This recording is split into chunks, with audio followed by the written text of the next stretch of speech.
நம்ம பார்க்க போறது உணவும் ஆரோக்கியமும்.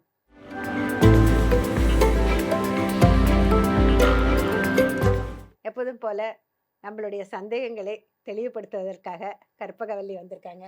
வணக்கம் கற்பகவல்லி. வணக்கம் மேம்.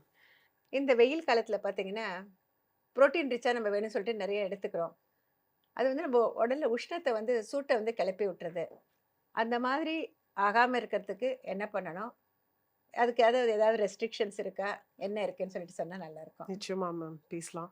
ஸோ சம்மர் அப்படின்னாலே நிறைய பேர் வந்து புரோட்டீனை மறந்துடுறாங்க. நிறைய கான்சென்ட்ரேட் பண்ணுறது இல்லைன்னு தான் சொல்லுவேன். பிகாஸ் நம்மளுக்கு வந்து ஃபுட்டே இன்டேக்கே வந்து ரொம்ப குறைஞ்சி போயிடுது.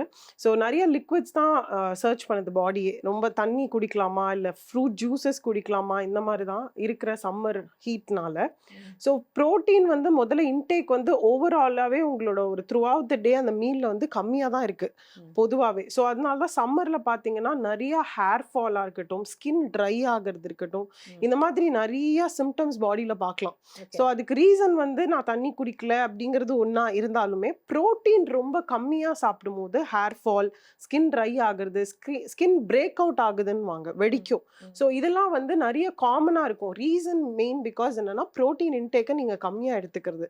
ஸோ இது ஏன் இப்போ ப்ரோட்டீன் இன்டேக் கம்மியாக எடுத்துக்கிறீங்கன்னா, ஒன்று உங்களுக்கு பிடிக்கல சாப்பிட்றதுக்கு, இன்டேக் வந்து அப்பிடைட் இல்லை அப்படின்னு சொல்றது.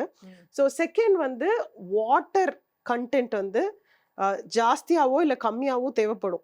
ஸோ ப்ரோட்டீன் நீங்கள் சாப்பிட்றீங்க அப்படின்னா தண்ணி நிறையா குடிக்கணும். இந்த மிஸ்டேக் வந்து ரொம்ப காமனாக பண்ணுறாங்க. ஸோ ப்ரோட்டீன் ரிச் ஃபுட்ஸ் எடுத்துக்கிட்டீங்க அப்படின்னா வெஜிடேரியனில் நம்மளுக்கு தெரிஞ்சது வந்து வெஜிடபிள்ஸில் கொஞ்சம் இருக்குது. மஷ்ரூம்ஸ் ஒரு பட்டாணி இது எல்லாமே. இல்லைனா வந்து தால், லெக்யூம்ஸ், இந்த கடலை வகை, பயர் வகை, இதுக்கெல்லாமும் வாட்டர் தேவை. நான் வெஜிடேரியன் சோர்ஸ் அப்படின்னு சொல்கிற ஃபிஷ், சிக்கன், எக் இது எல்லாத்துக்குமே வந்து வாட்டர் ஈக்குவலண்டாக தேவை. பாடியில் எந்த சோர்ஸ் ஆஃப் ப்ரோட்டீன் நீங்கள் எடுத்துக்கிட்டீங்கனாலுமே அதை டைஜஸ்ட் பண்ணுறதுக்கு வாட்டர் அப்படிங்கிற மீடியம் ரொம்ப முக்கியம். ஸோ ஏன்னா ப்ரோட்டீனில் நைட்ரஜன் அப்படிங்கிற கண்டென்ட் ஜாஸ்தி. ஸோ இது வந்து பாடி வந்து டைஜஸ்ட் பண்ணி வெளியில் தள்ளணும், அதாவது அந்த டாக்ஸினை வெளில தள்ளணும் அப்படின்னா ஈக்குவலாக ஜாஸ்தியாக வாட்டர் வேணும்.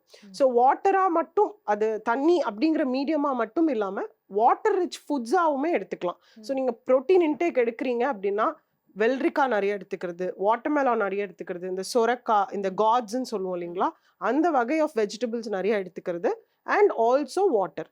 இதெல்லாம் நீங்கள் ஈக்குவலண்ட்டாக ஜாஸ்தி பண்ணீங்க அப்படின்னா ப்ரோட்டீனால பாடி ஹீட் ஆகாது.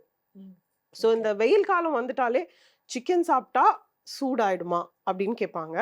எக் சாப்பிட்டா பாடி ஹீட் ஆயிடுமா? இதெல்லாம் வந்து காமனான கொஸ்டின். இது எக்கோ இல்லை சிக்கன்னாலேயோ மட்டும் அது இல்லை ரீசன். இது வந்து ப்ரோட்டீன் அப்படிங்கிறதுனால பாடி ஹீட் ஆகுது. ஸோ இது சிக்கனும் எக்கும் மட்டும் பாடியை ஹீட் பண்ணுறது இல்லை. எந்த வகையான ப்ரோட்டீன் ரிச் ஃபுட்ஸ் நீங்கள் எடுத்துக்கிட்டாலுமே பாடி ஹீட் ஆகும்.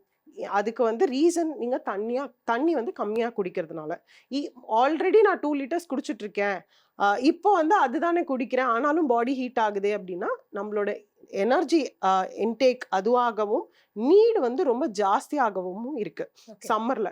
ஸோ பாடி வந்து ஜாஸ்தி தண்ணி தேவைப்படுது. அட் த சேம் டைம் நீங்கள் இமேஜின் ஒரு எக் சாப்பிட்றீங்க, அப்போ 2 லிட்டர்ஸ் தண்ணி தேவை, 2 டம்ளர்ஸ் ஆஃப் தண்ணி தேவை அப்படின்னா நார்மல் சீசன்ல, இதே சம்மர் சீசன்ல 4 டம்ளர் தண்ணி தேவை. சும்மா ஒரு எக்ஸாம்பிளுக்காக சொல்றேன், புரியறதுக்காக. அந்த அளவுக்கு டபுள் த அமௌண்ட் தேவை. அப்பதான் பாடி வந்து ப்ரோட்டீனை ப்ராசஸ் பண்ணும். இன்னும் சூடு ஏத்தாது பாடிக்கு.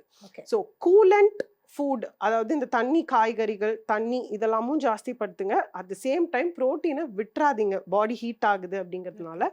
ஸோ ஏன்னா நிறைய சிம்டம்ஸ் நீங்க பார்க்க ஆரம்பிச்சிடும், டெஃபிஷியன்சி நிறைய வர ஆரம்பிச்சிடும். ஸோ ஹேர் ஃபால்ல இருந்து பிரேக் அவுட்ஸ் இது எல்லாமே. ஸோ இதெல்லாம் தான் வந்து சம்மர் அப்படின்னும் போது ப்ரோட்டீன்ல கான்சென்ட்ரேட் பண்ண வேண்டிய விஷயம். அட் த சேம் டைம் வந்து கட்ல வந்து நிறைய இன்ஃப்ளமேஷன்ஸ் ஜாஸ்தி ஆகும். இந்த கம்ப்ளைண்ட்ஸும் நாங்கள் நிறைய பார்க்குறோம். ப்ரோட்டீன் வந்து கொஞ்சமாக எடுத்துக்கிட்டாலுமே தண்ணி கண்டென்ட் பாடி கம்மியாக இருக்கிறதுனால ப்ளோட்டிங்கோ இல்லை இந்த கேஸ்ட்ரிக் இஷ்யூஸோ ஜாஸ்தியாகவே டெவலப் ஆகும். இந்த டாக்ஸின்ஸ் வெளியில் போகாததுனால, இந்த ப்ரோட்டீன்ல இருந்து நீங்க கன்சியூம் பண்ண டாக்ஸின்ஸ் வந்து டைஜஷனுக்கு வெளியில போகாதனால ப்ளோட்டிங், கேஸ்ட்ரிக் இஷ்யூஸ் இதெல்லாமும் டெவலப் ஆகுது. ஸோ இந்த மாதிரி ஃபுட்ஸ் எல்லாம் ரொம்பவே கான்சென்ட்ரேட் பண்ணணும் சம்மர் சீசன்ல. வெரி இன்ஃபர்மேட்டிவ்மா. அதாவது எல்லாத்துலயுமே ஒரு பேலன்ஸ் இருக்கணும், கண்டிப்பா இருக்கணும். ப்ரோட்டீன் அப்படின்னாலே இமீடியட்டா நமக்கு கூடவே ஃப்ரெண்ட் மாதிரி டிராவல் ஆக வேண்டியது வாட்டர்.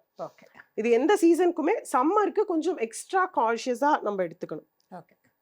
அதாவது நம்ம அந்த டாக்ஸின்ஸை வந்து வெளித்தள்ளணும்னாக்க அந்த வாட்டர் கண்டென்ட் இருக்கிறது ரொம்ப முக்கியம். நிச்சயமா. Okay. I receive that main point. Yes. I think எல்லாருக்குமே வந்து அது யூஸ்ஃபுல்லாக இருக்கும் அப்படின்னு சொல்லிட்டு நினைக்கிறேம்மா. ரொம்ப ரொம்ப தேங்க்ஸ். இங்கே ஸ்டுடியோக்கு வந்து நான் கேட்ட கேள்விக்கு வந்து ரொம்ப அழகாக ஒண்டர்ஃபுல்லாக பதில் சொன்னீங்க. மீண்டும் அடுத்த வாரத்தில் இதே மாதிரி ஒரு நல்ல கேள்வியோடு உங்களை சந்திக்கிறேன். Okay. Thank you so much. தேங்க்யூம்மா. Thank you. Thank you.